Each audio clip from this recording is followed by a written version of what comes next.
This is really why we actually assembled the spiders today to celebrate Alpha Romeo spiders, is the 4C. The 4C was released.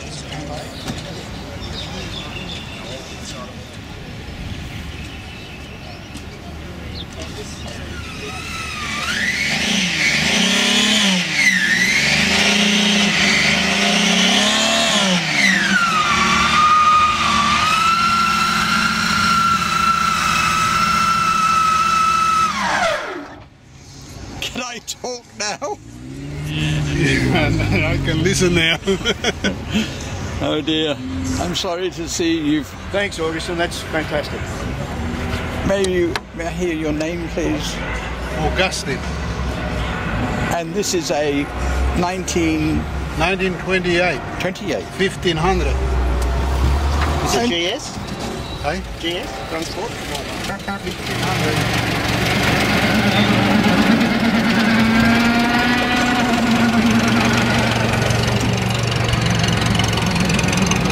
The blue one now. See the blue one is the bigger one. See it's different again. Look at it. What have you done with the exhaust? Okay, Tiamo's here. We've got lovely coffee ready to go. What do you got to say about today? What a great day. I mean, have a look at the range of cars here. It's quite amazing, isn't it? So many ALFAs in one place. And everybody sharing their passion. We've got Aquapana. It's nice to see you. You have to get involved. Buy. That's it. We've got membership. Membership still open.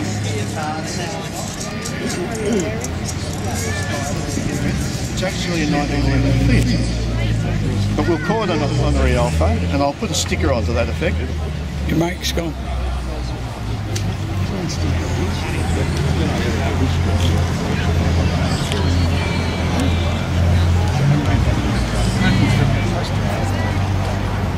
Okay, it's a bit tatty, but we can do that with a Fiat because apart from the fact that Alfa Romeo is now owned by Fiat, has been for the last 30 years, the first designer for Alfa Romeo, Giuseppe Morosi, came from Fiat, and the second highly celebrated designer, Vittorio Jano, came from Fiat. So there are very strong links with the brand. Now, what is a Spider? Spider really, most people tend to confuse Spiders and sports cars, and there's certainly a crossover. But a Spider is an open, two-seat car that was designed for a driver.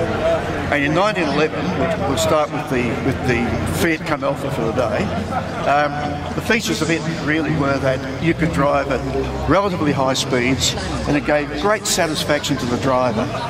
In this period of before the First War, most cars were designed as conveyances, and it was a revolution compared to the horse and cart clearly. But driving satisfaction wasn't known. It was a question of how do we operate this mechanical device with the least inconvenience, whereas in Italy it was discovered the passion for motoring came through in the design of the car. So if you had controls, and I'll just walk over to it. If you had controls of the round driver, when you set up in here, you've got gear shift, handbrake, advanced retard, hand throttle, everything close to hand. And it was designed, this car's got 90 litres of fuel, so you can travel long distances at relatively high speed. Exceptionally good lights. It's got an acetylene lighting system. This is well before batteries, of course, but it threw a very good beam of light, so you could drive it. But it handled well, the braking was excellent, and it really was an enjoyable car to drive. So that's where we start, and Alfa Romeo copied this Italian style of Spider. Lancia, a sort of Schini, Itala, SPA, all had very similar cars. This could well and truly have been a 24 horsepower Alfa because it is very, very similar to it. Now we get into the real into Alfa Romeo. And this is the earliest car in our lineup today. And I'd really like to congratulate the owner of it, Augustin Banco. Augustin? The car about 15 years. It's a 1500 Sport, twin cam, supercharged, Zagato body, and I'd have to say in the 20s and 30s Zagato were the definitive spiders. The line of the car was sensational.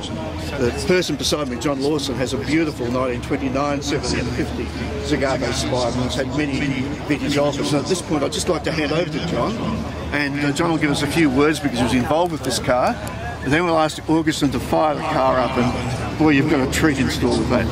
John. This car it's a 6C 1500 SS. Now there were 32 of them made, but there were only 8 supercharged cars, and then in 1929 they made some fixed head cars and some other cars. Really, these were the world's first significant sports car. Campari and Giulio Ramponi won the 1928 Mille Miglia in one of these cars, so a sister car to this car. Of the 8 supercharged cars, 3 or 4, and I can't work it out precisely, went to the UK. The British were always interested in sports cars. This car was far and away, when they went to the UK or when they were made in 28, as a road car, they were the best car.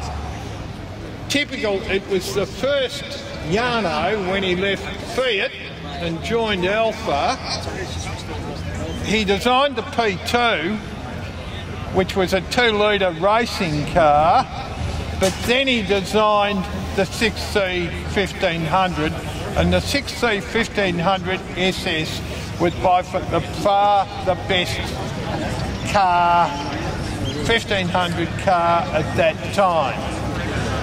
The cars were gradually overtaken by bigger engine cars. I've had the Mrs. Jones car and quite a few cars. I've known this car for about 40 years. The car had 2 registrations which we've traced in the United Kingdom, and it belonged to a bloke in Guildford in Surrey who I used to swap 2300, 2500 bits with. And anyway, eventually I owned it and Augustin now owns it. I would never have restored it the way Augustin has. It's such a credit to him. It's absolutely immaculate and it's accurate in every detail. So here is a car, as I said, they were the world's first sports car. Up to the 50s, nothing could touch them. The NGTCs and what people drove around in, they were nothing compared with this car. So Augustin should be congratulated beyond telling. As somebody who's owned more than a dozen pre-war ALFAs, including this car, but not in this condition, I just take my hat out. This is the best restoration I've seen of a historic car, and it's a very important car. Now, Barry Edmonds and I intend to write, with a bit of help from David and others, the history of old ALFAs in Australia. Having owned almost half the pre-war ALFAs that come to Australia, and having just written a book on Delage in Australia, I'll do the pre-war stuff up to 2500 and the Rickard cars and so forth, but the Jarno cars particularly, and Barry will do the post-war stuff. So congratulations, Augustin. This is a fantastic effort. It's very good. Thank you very much, John. Now, we've got a treat in store here because Augustin is going to fire the car up for us. Now, I won't need to say any more, just have a listen. Yes, yeah.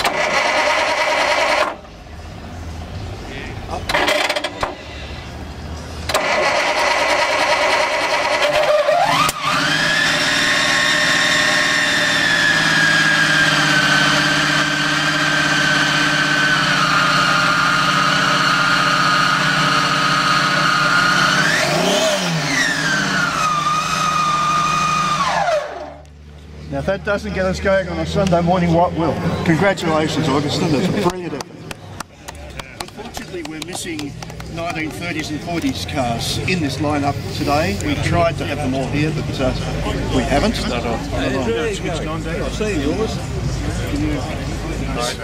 Or 40s car, but I can describe what happened after with the evolution of the 1500 and the 1750. There was a 6-cylinder 2300 and 8-cylinder straight 8 supercharged cars.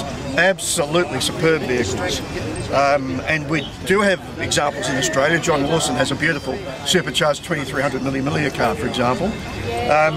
But what we do have now the new era of Alpha Spiders, which commenced with the Giulietta.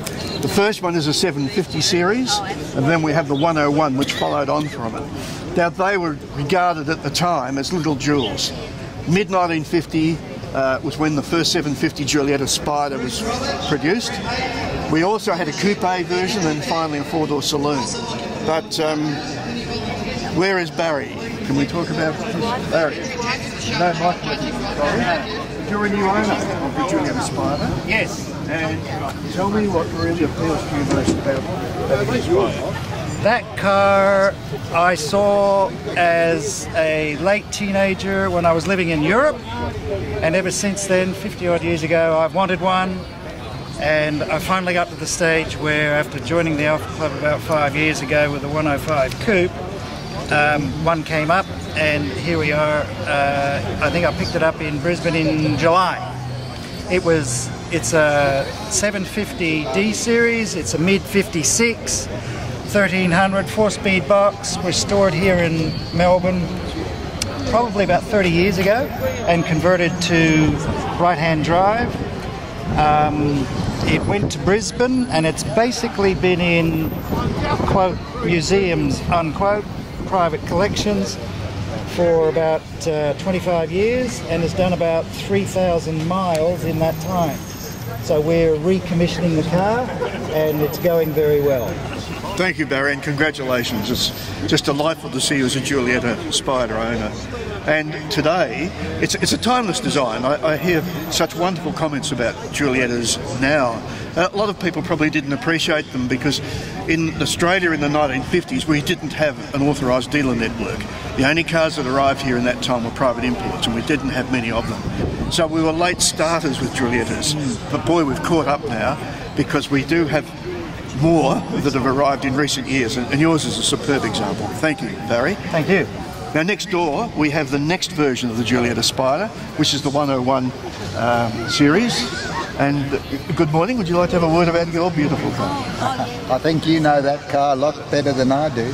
Well, I had the pleasure of being involved in its restoration. It came from America. A friend of mine found it, and it was a painstaking restoration.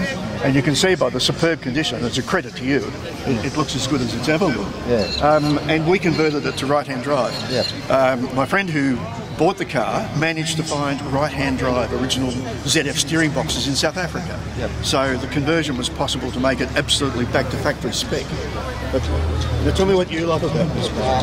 Well, since Roger had it up, I've done a few things, like we've changed the carpet and taken a few things that I think are looking better. Well, Gary Pearce and I are working on the car together. It's a credit to Gary that he keeps his car running as beautiful as it is. And it is a wonderful, we live down at the peninsula, and I think the Mornington Peninsula is one of the most beautiful areas in the world to go driving. And we meet every Sunday morning, and just to sit with the roof off, driving through the vineyards in the Mornington Peninsula in the old little 1300 that keeps up with my fellow 2 litres and 1600s and what have you. She's a real pleasure to drive. There's nothing like the wind through your hair. No, that's great. Well, what a wonderful surrounding. On the peninsula to have your Giulietta Spider. It's almost like being in the Italian Riviera. So congratulations. It's just a lovely car. Thank you for bringing it. Now the next car, although it's in the lineup, is not strictly a Spider. It's a 105 Series 1600 GTC. Very rare car. It was produced by Touring. I think it's working now, John. But that's a good backup. It was a very, very interesting exercise because Touring of Milan, the famous coach builder, took these cars straight from the Alpha plant at Arese and they modified them not just by chopping the top back, but they actually put another skin on the firewall to stiffen them up. And the result is beautiful, and very few cars actually translate from being a most attractive coupe to a really nice open car that looks as if it was designed to be an open car. Why it's not a Spider is because it has a back seat. But gee, you know, what a wonderful car to have. And I think it's the advantage of a Spider with a rear seat, so extremely practical. And again, a credit to Gary Pearce, who was involved, and he's involved with lots of these cars, I might say, but was certainly involved with bringing that car right up to the pristine condition that it is. So well done, Gary. Now moving along, I need to say a lot about this, I guess, because Dustin Hoffman made this car very famous in this Duetto. In the great movie, if we can think about The Graduate, that probably did heaps and heaps for ALFA, particularly in America, but in other parts of the world.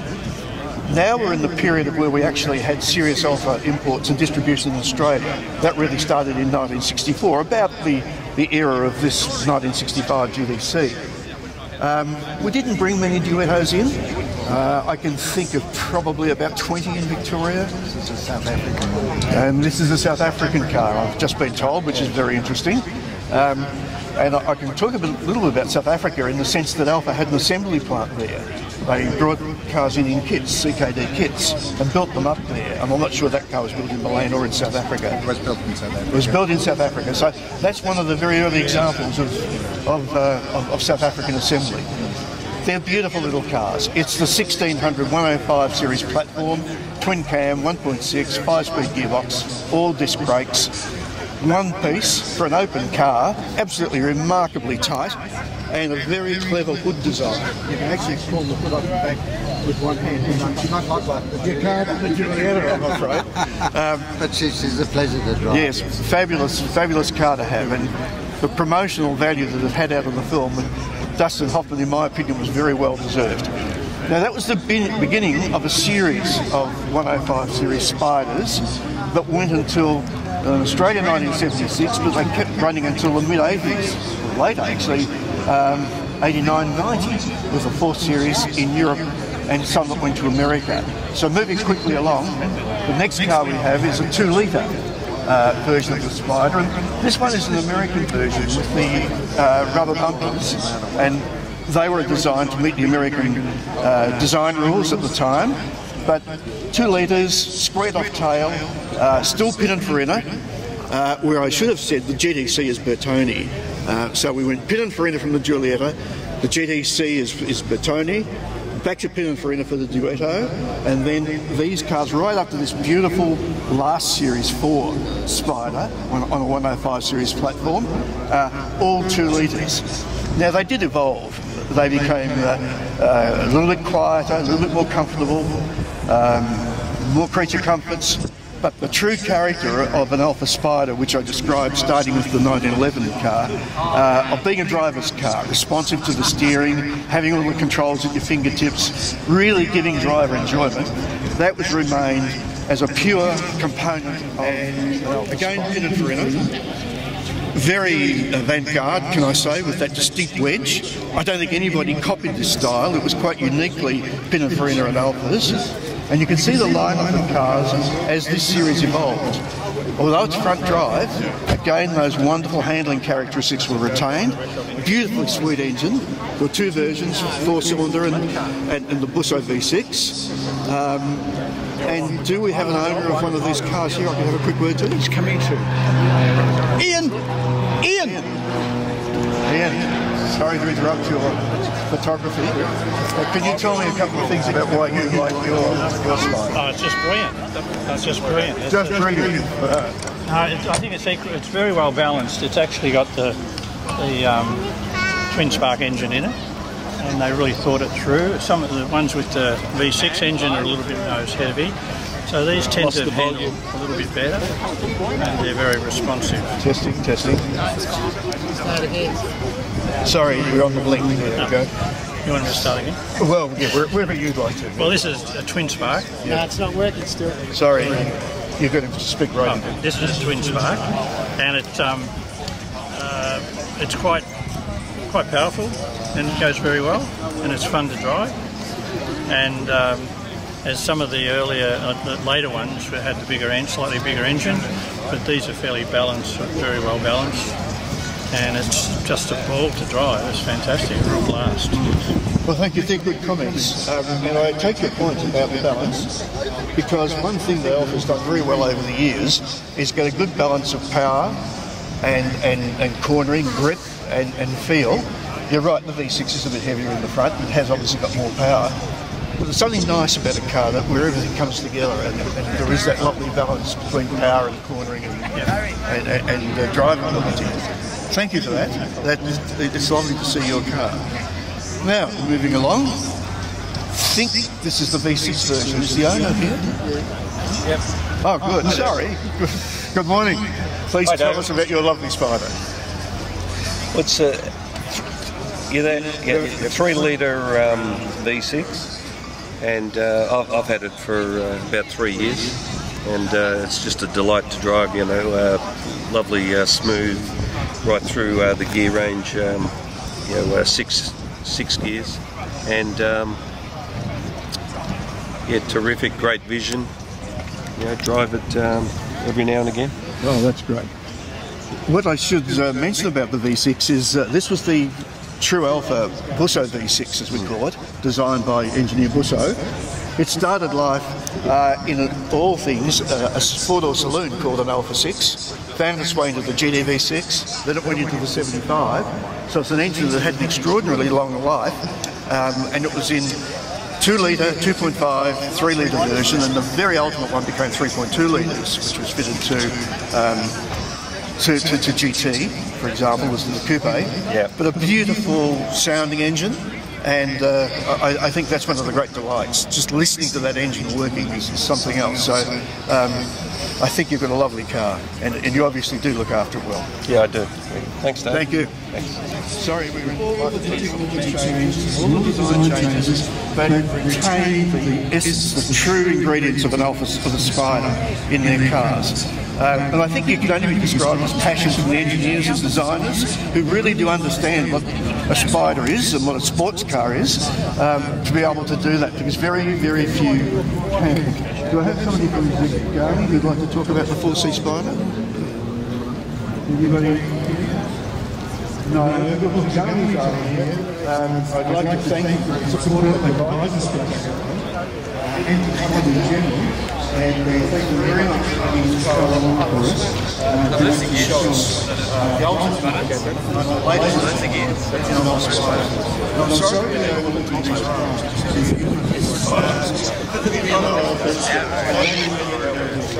thank you for your patience and your forbearance for the microphone. And thank you to all the people who brought their cars and actually joining the audience today. And have a great day.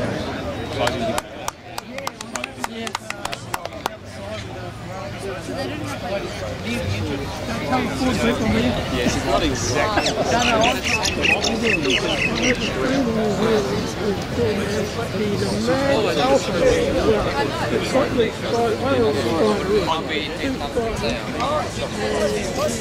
It's not a lovely 4C Spider that's just arrived. I'm heading to get a coffee. I haven't had one yet. Good luck. In between the 105 Classics and a historic showcase.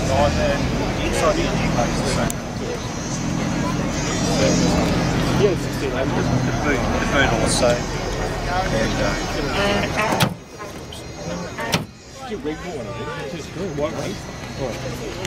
Bought it. It was a 1600 or 1750 by the way. No, it was 750. He took it to Vinny. Oh yeah, it's nice. They are the sponsor of our Wash and Shine.